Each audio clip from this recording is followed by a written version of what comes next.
어떤 분이 이런 이야기를 했습니다. 하나님께서 우리에게 주신 가장 큰 선물은 두 가지가 있는데 하나는 눈물이고 하나는 웃음이다.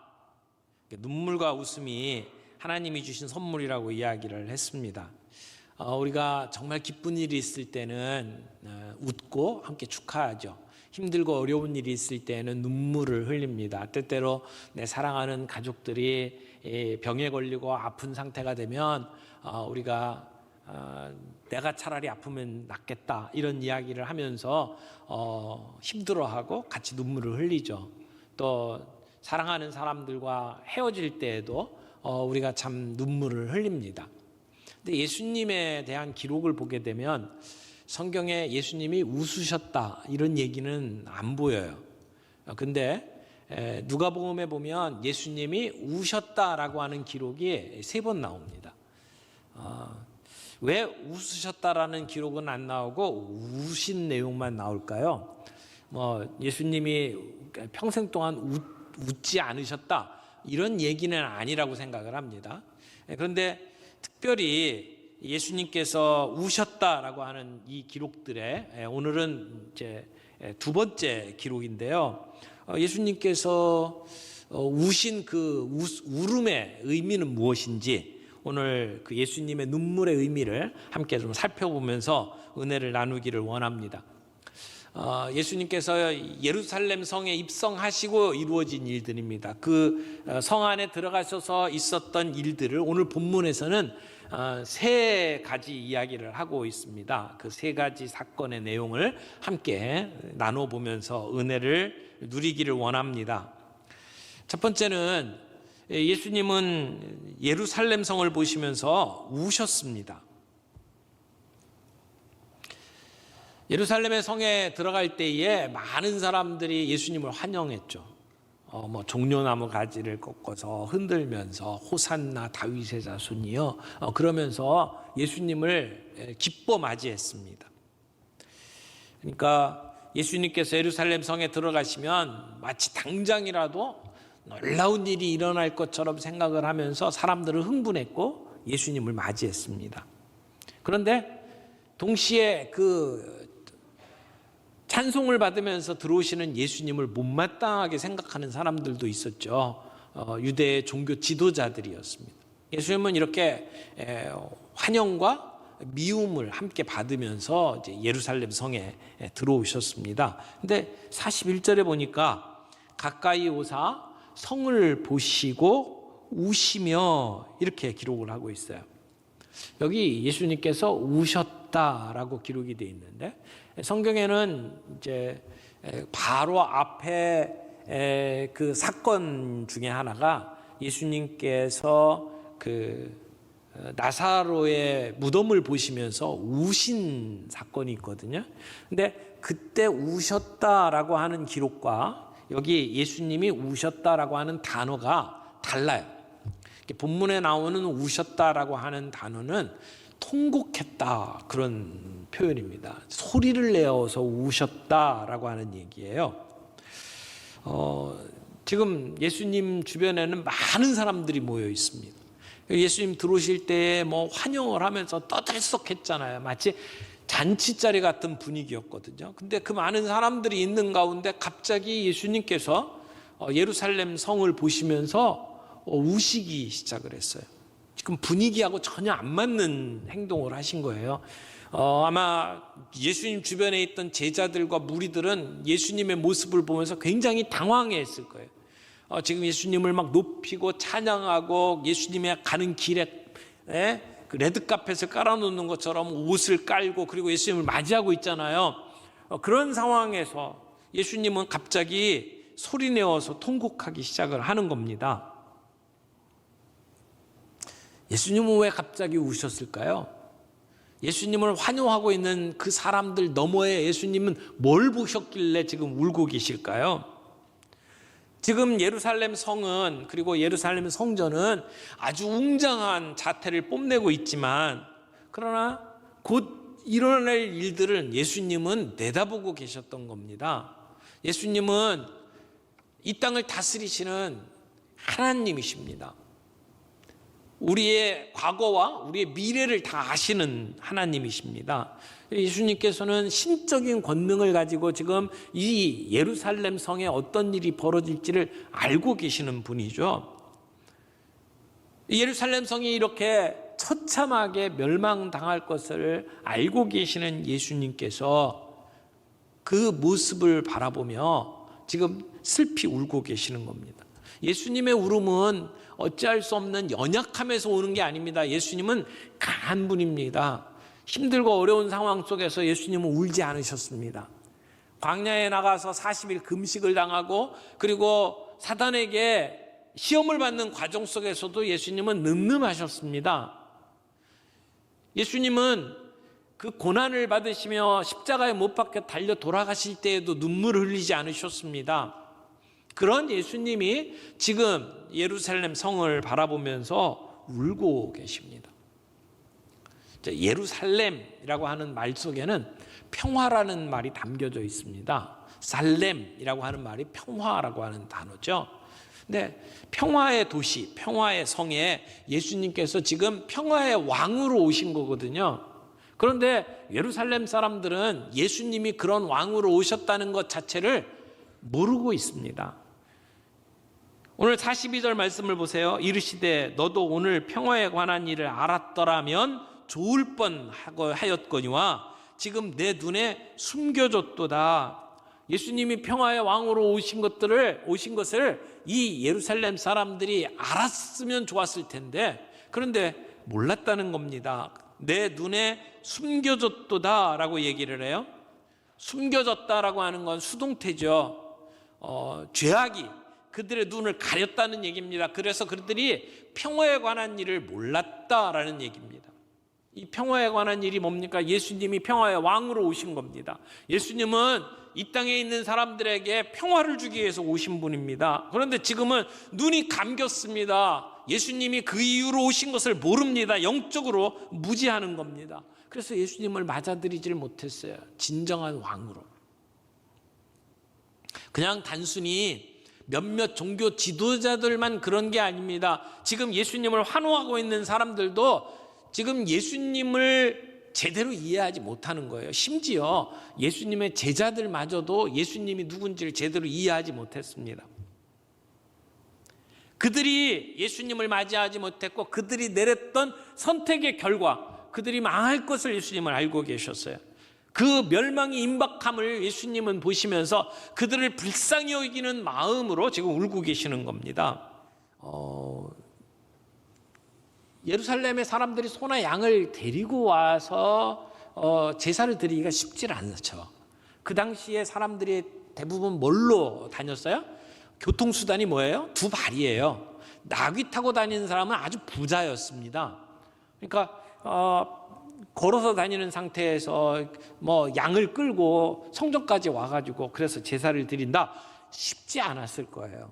근데다가 성전에서 제사를 드리려면 조건이 있었죠. 1년 낸 어린 양들을 잡아야 했고요. 또 하나는 흠이 없는 짐승이어야 했어요. 그러니까 데리고 오는 동안에 걔가 병든다든지 다친다든지 절름발이가 된다든지 그러면 이게 쓸 수가 없는 거거든요. 그래서 그들의 편의를 제공하기 위해서 와서 재물을 구입하도록 도와줬습니다. 아주 좋은 제도라고 생각을 해요. 사람들이 성전까지 소나 양을 끌고 오는 것이 너무 힘드니까 와서 구입을 해가지고 제사를 드리도록 만들었던 제도입니다. 하지만 모든 매매 행위에는 이익이라는 게 있어야 되잖아요. 근데 거기에 뭔가 이익을 붙여가지고 사람들이 그 짐승을 팔도록 만들었을 거 아니에요. 그러니까 이 사두개인들이 그 짐승을 파는 일을 누구에게니까 맡겼겠죠. 그러면 장사하는 사람들이 있을 거고 그 일을 관할하고 있는 성전 관리인이 있을 것이고 그러니까 성전 관리인은 그 장사가 잘 되도록 도와줄 필요가 있었을 것이고 장사하는 사람들은 어쨌든 이문을 남겨야 될 것이고 그런데요 이게 이제 결탁이 된 거예요. 장사하는 사람들과 이 성전을 관리하는 사람들 사이에 결탁이 되어서 터무니없는 가격으로 계속 장사가 이루어졌습니다. 그리고 와서 이렇게 제사를 드리려면 검사를 해야 되잖아요. 흠이 없다고 인정을 해야 되잖아요. 까다롭게 한 거예요. 그래서 이 물건들이 그 안에서 자꾸 이렇게 구입을 할 수밖에 없도록 만든 거죠. 그러니까 장사하는 곳이 될 수밖에 없었어요. 또 하나의 문제가 있었는데 유대인들은 1년에 한 번씩 성전세를 내야 됐어요.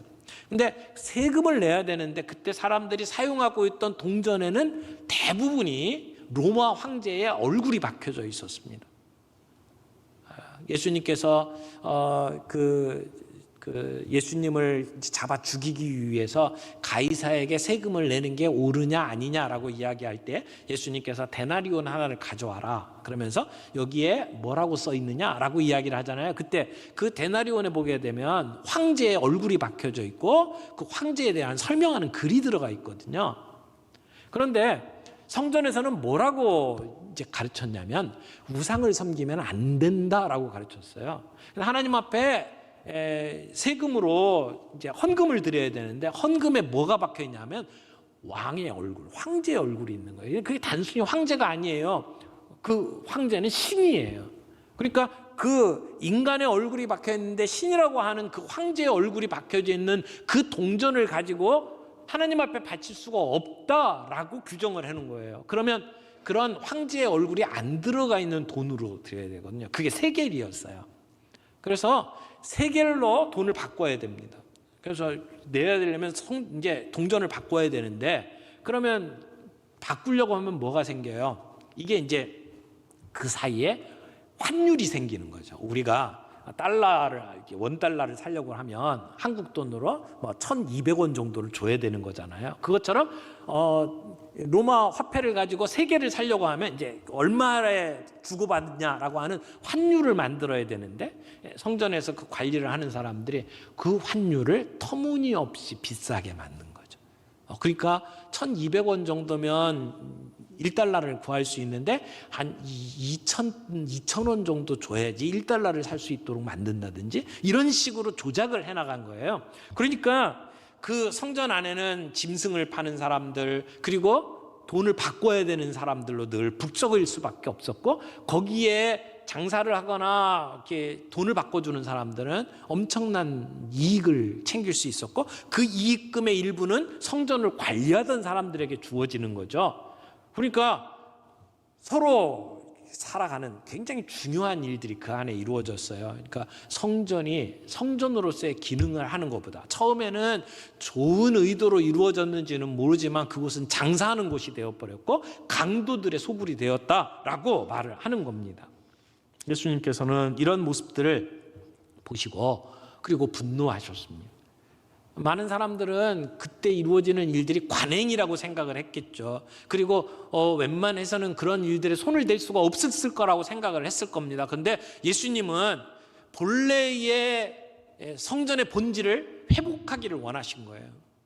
그리고는 그들을 내어 쫓으시고 둘러 엎었습니다. 여러분, 성전의 의미를 우리가 좀 더 생각해 볼 필요가 있습니다. 성전의 본래 의미는 하나님을 만나는 장소였어요. 하나님을 의지하고 하나님께 우리의 문제를 아뢰고 하나님이 우리에게 죄 용서하심을 우리가 누릴 수 있는 장소, 그것이 성전이었잖아요. 그런데 구약에 나오는 이 성전은 일종의 그림자입니다. 그림자는 실체하고 달라요. 진짜가 있고 그것을 보여주는 상징이 있어요. 그런데 성전은 상징적인 의미가 훨씬 더 강했습니다. 진짜가 있어요. 그게 뭐예요? 진짜. 오늘 이 성전 안에 들어가 계신 예수님이 진짜예요. 하나님이 우리를 만나러 오셨잖아요. 임마누엘, 하나님이 우리와 함께 하시기 위해서 이 땅에 오신 분이 예수님이에요. 그 진짜가 지금 성전에 가는 거잖아요. 그러면 성전은 그림자고 예수님이 진짜죠. 그래서 성경에서 말하고 있는 진짜 성전은 예수님이에요. 요한복음에 그렇게 말씀하죠. 말씀이 육신이 되어 우리 가운데 거하시매. 여기 거하시다라고 하는 단어가 텐트를 치시다, 천막을 쳤다라는 뜻의 단어거든요. 그러니까 말씀이, 예수님이 우리 가운데 천막을 치셨다, 성막이 되었다, 그런 얘기예요. 그러니까 진짜 예수님은 성전이시다, 그런 얘기죠. 하나님이 우리 가운데 함께 하시는 거, 그래서 그 만나는 자리가 성전이라는 얘기예요. 이 진짜 성전은 예수님이라는 말씀이죠. 예수님께서 이 땅에 오셔서 우리를 대신해서 십자가에 못 박혀 죽으심으로 말미암아 성전의 진정한 의미는 완성이 된 거예요. 예수님이 성전이시는 것이 되죠. 그러면 예전의 성전이 의미가 있을까요? 더 이상 의미가 없어지죠. 그래서 성전은 없어졌습니다. 오늘 우리가 이렇게 함께 예배당에서 예배를 드립니다. 어떤 분들은 이 예배당을 성전이라고 이름을 붙여죠. 그러나 예루살렘 성전이 계속 이어져서 이 건물을 성전이라고 이야기하는 것은 아니라는 사실을 기억할 필요가 있습니다. 우리가 다른 건물들하고 구별해서 이곳에서 예배드린다라고 하는 의미에서 성전이라고 하는 이름을 지을 수는 있지만, 다윗에게도 주지 않았던 성전 건축을 우리에게 주셔서 감사합니다, 이런 얘기를 하면 안 된다는 얘기예요. 그런 의미에서 성전이 아니라는 얘기죠. 진정한 성전은 예수님이 이루셨고 예루살렘 성전은 더 이상 의미가 없어졌어요. 그런데 서신서에 가면 우리를 보고 성전이라고 이야기를 합니다. 우리가 성전이래요. 우리 안에 성령님께서 거하시잖아요. 너희가 성령님이 거하시는 전인 줄 알지 못하느냐. 주님은 성전의 의미를 자신으로 이루시고, 그리고 우리를 핏값으로 사시고, 우리 예수 믿는 사람들이, 성도들이 성전이라고 말씀을 하셨어요. 우리가 성전으로서 성전의 고유한 기능을 발휘하고 있는지를 돌이켜볼 필요가 있다고 생각을 합니다. 만약 성령님께서 우리 안에 이루시는 일들을 우리가 우리의 삶 속에서 구체적으로 이루어가고 있다면 우리의 성전은 본래 기능을 제대로 발휘하고 있는 거겠죠. 예수님께서 우리의 성전에 오셔서 보셨는데 더러운 것들로 가득 차고 원래 기능을 제대로 발휘하고 있지 못하다면 예수님은 분명히 지금 성경 본문에 나온 것처럼 상을 둘러부시고 장사하는 자들을 다 쫓아내실 것이라고 생각을 합니다. 주님이 우리에게 오셔서 우리의 심령, 우리의 성전을 보신다면 예수님은 어떻게 하실까요? 세 번째 생각해 볼 부분은 예수님께서 성전에서 가르치시는 내용입니다. 47절에 보니까 이렇게 이야기하죠. 예수께서 날마다 성전에서 가르치시니 대제사장들과 서기관들과 백성의 지도자들이 그를 죽이려고 꾀하되, 이제 예수님께서는 성전에 들어가셔서 말씀을 가르치셨습니다. 이제 성전이 원래 기능해야 될 본래의 모습을 되찾은 거죠. 기도하는 집이고 말씀이 가르쳐지는 집이어야 하는데 강도의 소굴로 만들었다. 그래서 그들을 다 내어쫓으시고 예수님은 이제 날마다 성전에서 말씀을 가르치셨다는 것입니다. 오늘 말씀을 가르치시는 예수님의 모습을 상상해 보세요. 여러분은 어떤 느낌이 오십니까? 본래 말씀으로 충만해야 될 그 성전이 강도의 소굴이 되었고 예수님은 그곳을 깨끗게 하신 뒤에 그곳에서 말씀을 선포하십니다. 우리 인간의 행복은 주님의 말씀을 듣고 깨닫는 데 있지 않습니까? 주님이 말씀하시는 것을 듣고 그 말씀대로 살아가는 것, 그것이 우리의 행복의 비결입니다. 그러나 사람들은 그 말씀 듣기를 싫어합니다. 그리고 자기 방식대로 생각을 합니다. 주신 말씀도 내 관점에서 해석하고 내 마음대로 재단하려고 사람들은 달려듭니다. 오늘 이 성전에서 말씀을 전하실 때에 주변의 사람들이 어떻죠? 두 부류의 사람이 있었습니다. 한쪽은 예수님의 말씀을 들으며 그 말씀에 행복감을 느끼는 사람들, 그 말씀에 반응하는 사람들. 그러나 또 한 부류가 있었어요. 이 본문에 보니까 종교 지도자들은 예수님을 죽이려고 생각을 합니다. 그래서 이제 그 다음 본문은 우리가 다음 주에 좀 살펴보겠습니다만 예수님의 권위에 대해서 도전합니다. 너는 어떤 권위로 이런 일을 행하느냐? 예수님에게 권위를 따져 물어요. 자기들이 권위가 있다고 생각을 하는 거죠. 우리가 성전을 관리할 수 있는 권한이 있고 이곳에서 제사하는 권한은 대제사장에 주었고 그리고 그 제사장들이 말씀을 가르치도록 되어 있는데 너는 뭔 권위로 이 성전에 있는 걸 다 둘러엎고 그리고 어떤 권위를 가지고 이 성전에서 말씀을 가르치느냐라고 따지는 겁니다. 그러나 여러분, 예수님께서 이렇게 둘러엎고 그 장사하는 사람들 다 내어쫓고 그리고 그 성전에서 말씀을 가르치실 때에 이 대제사장들 그리고 사두개인들 바리새인들 종교 지도자들이 어쩔 수가 없었습니다. 죽이려고 방도를 꾀했지만 지금은 어쩔 수가 없었어요. 왜 그럴까요? 다른 사람들이 지금 성전에서 그런 난동을 피우고 그리고 성전에서 가르쳤다, 그럼 당장 붙잡아 갔을 거예요. 근데 왜 예수님은 거기서 잡혀가지 않았을까요? 지금 예루살렘에 들어와 있는 많은 사람들이 예수님을 따르고 있잖아요. 사두개인들 바리새인들은 늘 무엇에 목말랐냐면요, 대중의 지지에 목말랐던 사람들. 두 사람들이 피 터지게 싸웠다고 그랬잖아요. 그런데 이 사람들이 싸움을 하면서 늘 눈치를 보는 게 뭐냐면 무리들이었어요. 사람들이 누구를 지지하느냐. 백성의 지지를 얻는 게 굉장히 중요한 사람들이었죠. 근데 지금 누가 백성의 지지를 받고 있나요? 예수님이 백성의 지지를 받고 있죠. 그러니까 건드리지를 못하는 거예요. 오늘 성전은 마땅히 말씀이 전해지는 곳이어야 했고, 성전은 마땅히 기도하는 장소였어요. 하나님을 만나는 장소여야 했는데 그것이 강도의 소굴로 바뀐 것을 예수님은 가만히 두고 보실 수가 없어서 그들을 내어쫓으시고 성전을 청결하게 하시고 그곳에서 말씀을 가르치셨습니다. 오늘 이 말씀 앞에서 오늘 우리에게 적용을 한다면 어떻게 적용을 할 수 있을까요? 예루살렘 성을 바라보면서 슬퍼하시며 통곡하시는 예수님을 바라보면서 그 예수님의 시선이 우리의 시선이 되어야 된다고 생각합니다. 세상을 바라보면서 눈물을 흘리신 주님을 따라간다면 오늘도 이 땅을 바라보면서 우리도 눈물을 흘려야 되지 않을까요?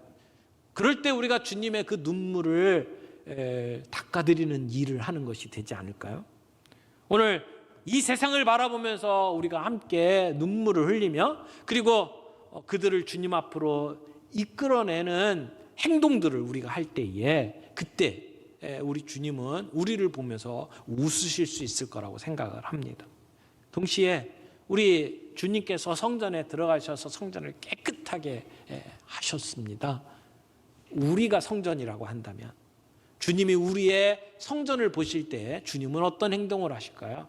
채찍을 드실까요? 박수를 치실까요?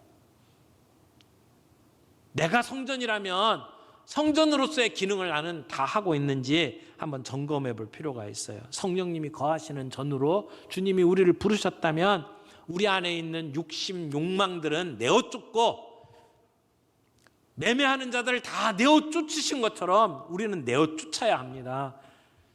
그들이 사용하던 상과 의자를 둘러엎은 것처럼 오늘 우리들의 성전 속에 있어서는 안 될 것들이 있다면 우리들은 둘러엎어야 합니다. 그리고 온전하게 주님께 예배하고 기도하고 그리고 말씀으로 채워지는 우리의 성전이 되어야 될 줄로 믿습니다. 오늘 이 말씀 앞에서 우리의 성전이 원래의 본래의 기능과 본래의 목적을 회복할 수 있기를 바랍니다. 2022년도를 살아가는 우리 모두가 그런 본래의 기능을 회복하는 리노베이션이 있기를 바랍니다. 새롭게 우리의 성전을 돌아보는 시간들이 되길 바라고 거기에 기도로 채우고 그리고 말씀으로 채우는 그런 한 해가 되기를 바랍니다.